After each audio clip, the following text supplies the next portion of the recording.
الحمد للہ رب العالمین والعاقبۃ للمتقین اللہم صلی علی محمد وعلی آل محمد کما صلیت علی ابراہیم وعلی آل ابراہیم انک حمید مجید اللہم بارک علی محمد وعلی آل محمد کما بارکت علی ابراہیم وعلی آل ابراہیم انک حمید مجید رب اشرح لی صدری ویسر لی امری واحلل عقدۃ من لسانی یفقہوا قولی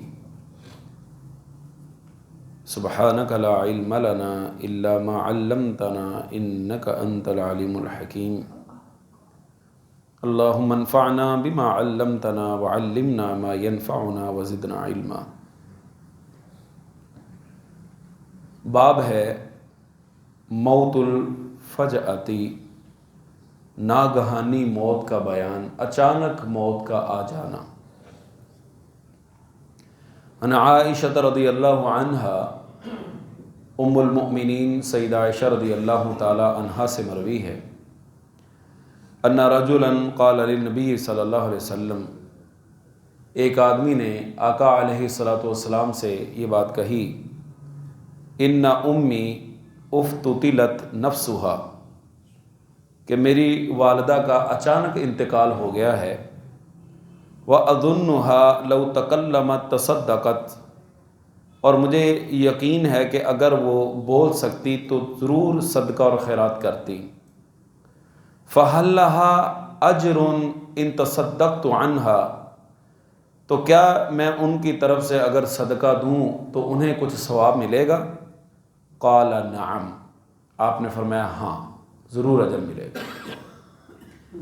یہاں پر دو چیزیں اہم ہیں، ایک تو جو باب باندھا گیا ہے وہ ہے اچانک موت کا بیان۔ آپ جانتے ہیں اس بات میں کوئی دوسری رائے نہیں ہے کہ ہر پیدا ہونے والے نے ایک نہ ایک دن اپنے رب کے پاس واپس چلے جانا ہے۔ اچانک موت کا آ جانا، ایک ہوتا ہے انسان کچھ دیر بیمار رہا ہے اور بیمار رہنے کے بعد زندگی کی ایک آس امید ٹوٹ گئی، ختم ہو گیا سلسلہ۔ ایک ہوتا ہے بندہ رات سویا صبح اٹھا ہی نہیں، ایک بندہ اچانک اس کو ہارٹ اٹیک آتا ہے، وہ فوت ہو جاتا ہے۔ پنجابی میں مر کہتے ہیں نہ چیتا نہ چیتا، پتہ بھی نہیں، گمان کے اندر بھی نہیں۔ ہم بڑے حیرانی کا مظاہرہ کرتے ہیں، یار ابھی وہ بندہ میرے ساتھ بیٹھا ہوا تھا، ابھی چند لمحے میرے ساتھ اس کی ملاقات ہوئی ہے، یار مجھے یقین نہیں آ رہا، مجھے یقین نہیں آ رہا۔ حتیٰ کہ اس کی تدفین ہو جاتی ہے، جنازہ پڑھ کے دفنا دیتے ہیں، قبر پہ کھڑے ہو کے دعا بھی کر لیتے ہیں، کئی وقت گزر جاتا ہے، ہم کہتے ہیں یار مجھے ابھی تک یقین نہیں آتا کہ وہ فوت ہو گئے۔ اچانک موت ایسی انسان کو ہلا کے رکھ دیتی، یا خدا نہ خواستہ کسی حادثے کا بندہ شکار ہو جاتا ہے، گاڑی کے اوپر جا رہا ہے، وہ حادثے کا شکار ہو گیا اور بندہ موت کے منہ میں چلا گیا۔ اب اچانک موت کا آ جانا، کیا یہ اللہ کی ناراضی کا سبب ہے؟ کیا اللہ تعالیٰ اس بندے پہ ناراض ہیں؟ دو چیزیں ہیں۔ مومن کے لیے، مسلمان کے لیے جو ہر وقت اللہ کی فرما برداری میں رہتا ہے، اللہ تعالیٰ کی نافرمانی سے بچتا ہے، جو اللہ تعالیٰ نے ذمہ داریاں اس کی لگائی ہیں ان فرائض کو، ان واجبات کو ادا کرتا ہے، اس کے لیے اچانک موت کا آ جانا باعث رحمت ہی رحمت ہے۔ وہ کیسے؟ کہ وہ تو ہر وقت اللہ تعالیٰ کی فرما برداری میں ہے۔ وہ تو حضرت یعقوب علیہ السلام نے اپنے بیٹوں کو جو یہ بات کہی تھی کہ وَلَا تَمُوتُنَّ إِلَّا وَأَنْتُمْ مُسْلِمُونَ، کہ تمہیں موت اس حالت میں آئے کہ تم اللہ کے فرما بردار ہو۔ اب فرما برداری یہ تو نہیں ہے کہ بندے نے آخری وقت میں جا کے کرنی، مطلب 24 گھنٹے انسان اللہ کی فرما برداری میں، وہ تیار ہے کہ جب بھی ملک الموت آ جائے تو میں اللہ کی بغاوت میں نہیں ہوں بلکہ اللہ کی فرما برداری کی حالت میں ہوں، اور وہ بندہ اللہ کی اس موت کے اوپر یہ باعث رحمت بن جائے گی۔ لیکن فاجر اور فاسق آدمی کے لیے، اللہ کے باغی کے لیے اچانک موت کا آ جانا کسی مصیبت سے کم نہیں۔ کیوں؟ اسے توبہ کا موقع نہیں ملا، اسے اللہ سے معافی مانگنے کا موقع ہی نہیں ملا، اس لیے انسان کو ہر وقت اللہ کی فرما برداری میں رہنا چاہیے۔ اس دنیا میں آنے کی ترتیب ہے کہ یہ پہلے پیدا ہوا ہے، پھر دوسرے نمبر پر یہ پیدا ہوا ہے، تیسرے نمبر پر پیدا یہ ہوا ہے، جانے کی کوئی ترتیب نہیں۔ بڑوں کی موجودگی میں چھوٹے فوت ہو جاتے ہیں، ماں باپ کی موجودگی میں اولاد رخصت ہو جاتی ہے، تو جانے کی کوئی ترتیب نہیں۔ جب اللہ رب العالمین کا حکم آ جاتا ہے انسان اس دنیا سے چلا جاتا ہے۔ نمبر 2، انسان جو بھی نیک عمل کرتا ہے اس کا اجر انشاءاللہ الرحمن اس کے والدین کو ملے گا۔ لیکن ہمارے ہاں جو صدقہ ٹرانسفر کرنے کا ایک نظریہ ہے کہ اتنے قرآن پڑھو اور بخش دو، یہ مجھے کسی حدیث مبارکہ میں نہیں مل سکا۔ صدقہ جاریہ وہ کیا ہے؟ 2 طریقوں سے۔ ایک یہ ہے کہ آپ مرنے والے کی طرف سے صدقہ کر دیں، دعا کر دیں، یہ ہے صدقہ جاریہ۔ دوسرا صدقہ جاریہ کی قسم یہ ہے کہ وہ مرنے والا اولاد اس قابل نیک چھوڑ کے گیا ہے، اب یہ زندگی بھر جو نیکی کے کام کرے گا اس میں سے آٹومیٹکلی اس کا جو ہے اجر اس کے والدین کو ملتا رہے گا۔ جیسا کہ حدیث میں بھی آتا ہے کہ ایک آدمی کا جنت کے اندر درجہ بلند ہو گیا، اس نے اللہ تعالیٰ سے یہ بات کہی، یا اللہ میرا تو نظام ختم ہو چکا، تو یہ میرا درجہ کیسے بڑھا دیا گیا؟ تو اللہ رب العالمین فرمائیں گے کہ تیرے بیٹے نے تیرے لیے ہاتھ اٹھا کے دعا کی ہے۔ تو یہ صدقہ جاریہ ہے۔ صدقہ جاریہ جو ہے وہ یہ ہے، یا آپ فوت ہونے والے کی طرف سے ایسا کوئی کام کر دیتے ہیں، مسجد بن رہی ہے، مسجد کے اندر اپنا حصہ شامل کر دیتے ہیں، یا کسی کے لیے آج کے دور میں فلٹر پلانٹ لگا دیتے ہیں، یا کوئی بھی ایسا رفائی کام جو فوت ہونے والے کی طرف سے آپ کر دیتے ہیں، یہ صدقہ جاریہ، یہ قسم اس کی ٹھیک ہے۔ تو صحابی نے پوچھا ہے کہ اب والدہ اگر گفتگو کر سکتی تو انہوں نے مجھے صدقے کا حکم دینا تھا لیکن وہ اچانک فوت ہو گئیں، تو اب کیا میں ان کی طرف سے اگر صدقہ کروں تو کیا اس کا اجر ملے گا؟ تو آپ نے فرمایا یقیناً اس کا اجر ملے گا۔ اگلی بات وہ یہ ہے کہ باب ما جاء فی قبر نبی صلی اللہ علیہ وسلم و ابی بکر و عمر رضی اللہ عنہما، نبی مکرم صلی اللہ علیہ وسلم، حضرت ابو بکر اور حضرت عمر رضی اللہ تعالی عنہما کی قبروں کا بیان۔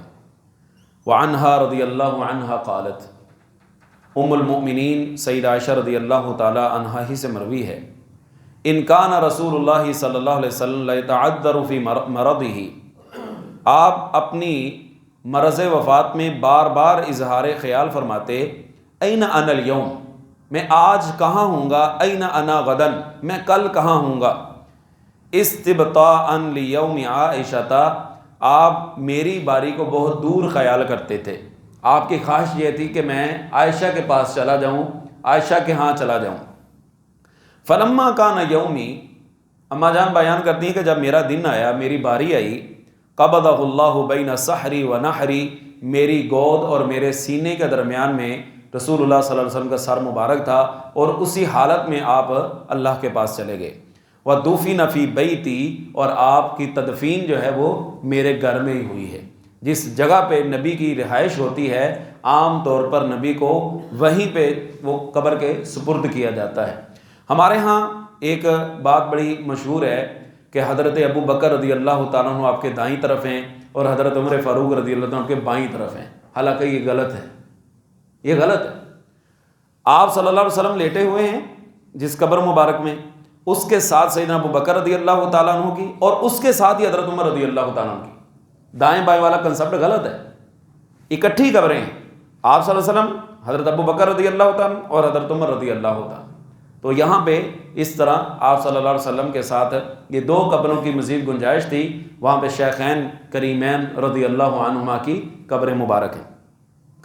حضرت عمر رضی اللہ تعالیٰ عنہ بیان کرتے ہیں کہ توفی رسول اللہ صلی اللہ علیہ وسلم وہو راض عن ہؤلاء النفر الستہ، کہ رسول اللہ صلی اللہ علیہ وسلم جب فوت ہوئے تو آپ ان 6 ہستیوں سے راضی گئے۔ یہ 6 کا عدد مراد نہیں، نعوذ باللہ یہ نہیں کہ باقیوں سے ناراض تھے، مطلب اس وقت حضرت عمر رضی اللہ تعالیٰ بیان کرتے ہیں کہ جو شخصیات موجود تھیں ان کے بارے میں بھی آپ نے رضا کا اعلان کیا تھا۔ وہ کون تھے؟ فسم الستۃ فسمى عثمان وعليا وطلحة والزبير وعبد الرحمن بن عوف وسعد بن ابی وقاص رضی اللہ عنہما. حضرت عمر رضی اللہ تعالیٰ نے حضرت عثمان، حضرت علی، حضرت طلحہ، حضرت زبیر، حضرت عبد الرحمن بن عوف اور حضرت سعد بن ابی وقاص رضی اللہ تعالیٰ عنہ کے نام لیے. لیکن کچھ محروم ایسے ہیں، بد نصیب ایسے ہیں کہ اللہ بھی ان پہ راضی، اللہ کا رسول بھی ان پہ راضی، لیکن وہ راضی نہیں. اللہ بھی راضی، اللہ کے رسول بھی راضی، لیکن وہ راضی ہیں ہی نہیں، بلکہ الٹا اللہ معاف فرمائے ایسی باتیں منہ سے نکالتے ہیں کہ الامان والحفیظ. اللہ ان لوگوں کو ہدایت دے. اگر ہدایت ان کا نصیبہ نہیں تو ان کی مکاریاں اور ان کی سازشیں اللہ انہی کے خلاف کر دے. اسی طرح اگلی چیز ہے باب ما ینہا عن سب الاموات، مردوں کو برا بلا کہنے کی ممانعت کا بیان. عن عائشہ رضی اللہ عنہا قالت، ام المؤمنین سیدہ عائشہ رضی اللہ تعالی عنہا بیان کرتی ہیں، قال نبی صلی اللہ علیہ وسلم، نبی مکرم صلی اللہ علیہ وسلم نے فرمایا، لا تسبوا الاموات، جو فوت شدہ ہیں ان کو برا بلا نہ کہو. فإنہم قد افضوا الی ما قدموا، اس لیے کہ جو وہ کچھ کر چکے ہیں نا، وہ اس کا صلہ پانے کے لیے وہ جا چکے ہیں. ایک حدیث میں آتا ہے، یہاں پہ تو الفاظ نہیں ہیں، کہ تمہارا مردوں کو برا بلا کہنا ان کے گھر والوں کو تکلیف دیتا ہے، لیکن ہمارا رویہ بڑا عجیب ہے. ہمارا رویہ بڑا عجیب ہے. ہم پتہ کیا کہتے ہیں؟ یار ہو تو ایسے برائی جاتی ہے لیکن ہے ایسے ہی. ایک اور چیز ہم پتہ کیا کہتے ہیں؟ یار ویسے ہوتے چگلی جاندی ہے لیکن ہے ایویں ہی ہے. یعنی چگلی کرتے بھی جا رہے ہیں، مردے کو برا بلا کہتے بھی جا رہے ہیں. یار اس میں کوئی شک نہیں، اللہ کے رسول صلی اللہ علیہ وسلم نے منع فرمایا ہے، لیکن نا وہ جو مر گیا نا وہ ہے ایسا ہی تھا. پتہ بھی ہے کہ اللہ کے رسول صلی اللہ علیہ وسلم نے اس عمل سے منع فرمایا، لیکن پھر نہیں باز آ رہا. یار ہو تو چگلی جاتی ہے، ویسے نا بات ایسے ہی ہے. بھئی یہ کیا طریقہ کار ہوا؟ آپ کو پتہ بھی ہے یہ چگلی ہے اور پھر بھی کیے جا رہے ہیں. اور ایک اور بات، یار اللہ جھوٹ نہ بلاوے نا تو ایویں ہی ہے. بھائی اللہ جھوٹ بلاتا ہے؟ یعنی بات کرنے سے پہلے سوچتے ہی نہیں ہیں کہ یہ کلمات کیسے ہیں. ومن اصدق من اللہ قیلا ومن اصدق من اللہ حدیثا، اللہ سے بڑا سچا کون ہے؟ اللہ سے بڑی سچی بات کس کی ہے؟ لیکن ہم تو بالکل جناب یعنی سمجھ لے کہ نڈار ہو کے یہ بات کہہ دیتے ہیں، اللہ جھوٹ نہ بلاوتے ایویں ہی ہے. او بھائی اللہ کیسے جھوٹ بلا دیتا ہے؟ یہ جو میں الفاظ کہیں سخت نہ ہو جائیں، یہ جو میں غلط کر کے جاتا ہوں یہ میری اپنا کی کرتا درتا ہے، اللہ رب العالمین کی طرف میں نسبت کیوں کر رہا ہوں؟ یہ جھوٹ میں نے بولا ہے، شیطان کا حملہ میرے اوپر ہوا ہے، شیطان کے ہتھے میں چڑھا ہوں اور نام میں لگا رہا ہوں اللہ رب العالمین کا کہ اللہ جھوٹ نہ بلاوے. نعوذ باللہ من ذالک. اس لیے ان کلمات سے بچنا چاہیے، اور جو جا چکے ہیں ان کا معاملہ اب اللہ کے سپرد ہے. تلک امۃ قد خلت لہا ما کسبت ولکم ما کسبتم، ان کا معاملہ اب اللہ کے سپرد ہے. ہم اپنی فکر کریں کہ میں کیا ہوں. ہم اگر میں یہ بات کہوں، پتہ نہیں آپ میری بات کے ساتھ اتفاق کرتے ہیں کہ نہیں، آپ کو حق ہے اختلاف بھی کریں. ہم اپنی زندگی گزار ہی نہیں رہے. ہم اپنی زندگی نہیں گزار رہے. وہ یہ کرتا ہے، وہ یہ کرتا ہے، وہ یہ کرتا ہے، اس کا یہ وتیرہ ہے، اس کی یہ عادت ہے، اس کا یہ طریقہ ہے. اور بھائی اپنا تو دیکھو کہ میرا کیا طریقہ ہے، میں کیسی زندگی گزار رہا ہوں. اور غالباً شیخ سعدی رحمہ اللہ کے بارے میں ملتا، کہتے ہیں کسی کی طرف انگلی کرنے سے پہلے نا یہ دیکھ لو کہ 3 انگلیاں تمہاری طرف آ رہی ہیں. باتیں کرنی بڑی آسان ہے، گلاں کرنیاں سوکھیاں تو اوکھے پر نہیں بول. باتیں کرنی بڑی آسان ہے، لیکن ہم انسان اپنا بھی تو جائزہ لے نا، اپنا بھی تو محاسبہ کریں نا کہ میں کیا ہوں. حضرات صحابہ کرام رضوان اللہ علیہم اجمعین کے خلاف زبان کھولنا، میری کیا اوقات، میری کیا حیثیت، اور میں جو نا ان کے خلاف زبان کھولوں. حضرات صحابہ نے آپس میں ایک دوسرے کے خلاف کبھی ایسا معاملہ نہیں کیا، تو میری حیثیت کیا ہے؟ تو کسی کو برا بھلا کہنے سے پہلے میں غور کروں کہ میں کیا ہوں، میرے پلے کیا ہے، میری کوئی وقت، میری کوئی قدر، کوئی منزلت ہے۔ اس لیے جو فوت شدگان ہیں ان کے بارے میں خاموشی اچھی ہے کہ اللہ رب العالمین بہتر جانتا ہے کہ ان کے ساتھ کیا معاملہ ہوگا۔ مجھے تو بھائی اپنی خبر نہیں ہے کہ میرے ساتھ کیا ہونا ہے، مجھے آپ میں سے کسی کو خبر ہے کہ میرے ساتھ کیا سلوک ہونا ہے؟ ایک اللہ تعالیٰ کی رحمت کے ساتھ امید لگائے بیٹھے ہیں نا، کنفرم ہمارے پاس کوئی میسیج تو نہیں، کوئی کنفرمیشن میسیج تو نہیں ہے ہمارے پاس کہ جس کی بنا پہ میں کہہ سکوں میں تو بخشایا ہوں۔ اللہ کی رحمت کی امید لگائے بیٹھے ہیں کہ اللہ ہمیں ضرور معاف کر دے گا، ہیں جی۔ اللہ سے خود معافی کی امیدیں، مالک سے خود معافی کی امیدیں، لیکن خود لوگوں کو معاف کرنے کے لیے تیار ہی نہیں۔ اللہ سے معافی چاہتا ہے کہ اللہ ہمیں معاف کر دے، لیکن خود معافی نہیں کرتا کسی کو۔ اس لیے یہ انتہائی خطرناک کام ہے فوت شدگان کے بارے میں کسی قسم کی کوئی بات کہنا، یا ایسا، ہاں ان کے محاسن بیان کیے جا سکتے ہیں، تعریفی کلمات کہے جا سکتے ہیں۔ یار ہر انسان کے اندر کوئی نہ کوئی خوبی تو ہوگی نا، اللہ رب العالمین نے انسان کو بیکار تو نہیں پیدا کیا، خامیاں ہوں گی، مجھ میں بھی ہوں گی، سب میں ہوتی ہیں، لیکن کوئی اللہ تعالیٰ نے خوبی بھی تو اس کے اندر پیدا کی ہوگی۔ ان خوبیوں کا تذکرہ کر لیا جائے کہ یار اس کا معاملہ جو بھی ہے، لیکن وہ ایک صفت اس کی بڑی اچھی تھی، ایک اس کی عادت بڑی اچھی۔ ممکن ہے رب العالمین کو وہ عادت ہی اس کی پسند آ جائے، وہ اس کو معاف کر دے، اور ہم یہاں اس کو دھکے لگا رہے ہیں کہ ہم نے جہنم میں چھوڑ کے ہی آنا ہے۔ ممکن ہے رب العالمین نے اس کو جنت میں داخل کر دیا ہو، اور ہم یہاں بیٹھے اس بات کا فیصلے کر رہے ہیں کہ وہ بلکہ جہنم تک چھوڑ کے آگے دھکا بھی لگانا چاہتے ہیں کہ میں اس کو پھینک ہی آؤں کسی طریقے سے۔ ایک مسلمان کی چاہت اور منشا کیا ہونی چاہیے کہ میرا بھائی جنت میں چلا جائے، جو نبی علیہ الصلوۃ والسلام کی خواہش تھی۔ آپ صلی اللہ علیہ وسلم جب کوئی بندہ ایمان لے آتا تو کس قدر آپ خوش ہوتے، آپ کا چہرہ مبارک منور ہو جاتا۔ بہرکیف اللہ رب العالمین سے دعا ہے جو کہا ہے اللہ کہنے والوں کو بھی سننے والوں کو بھی عمل کی توفیق عطا فرمائے۔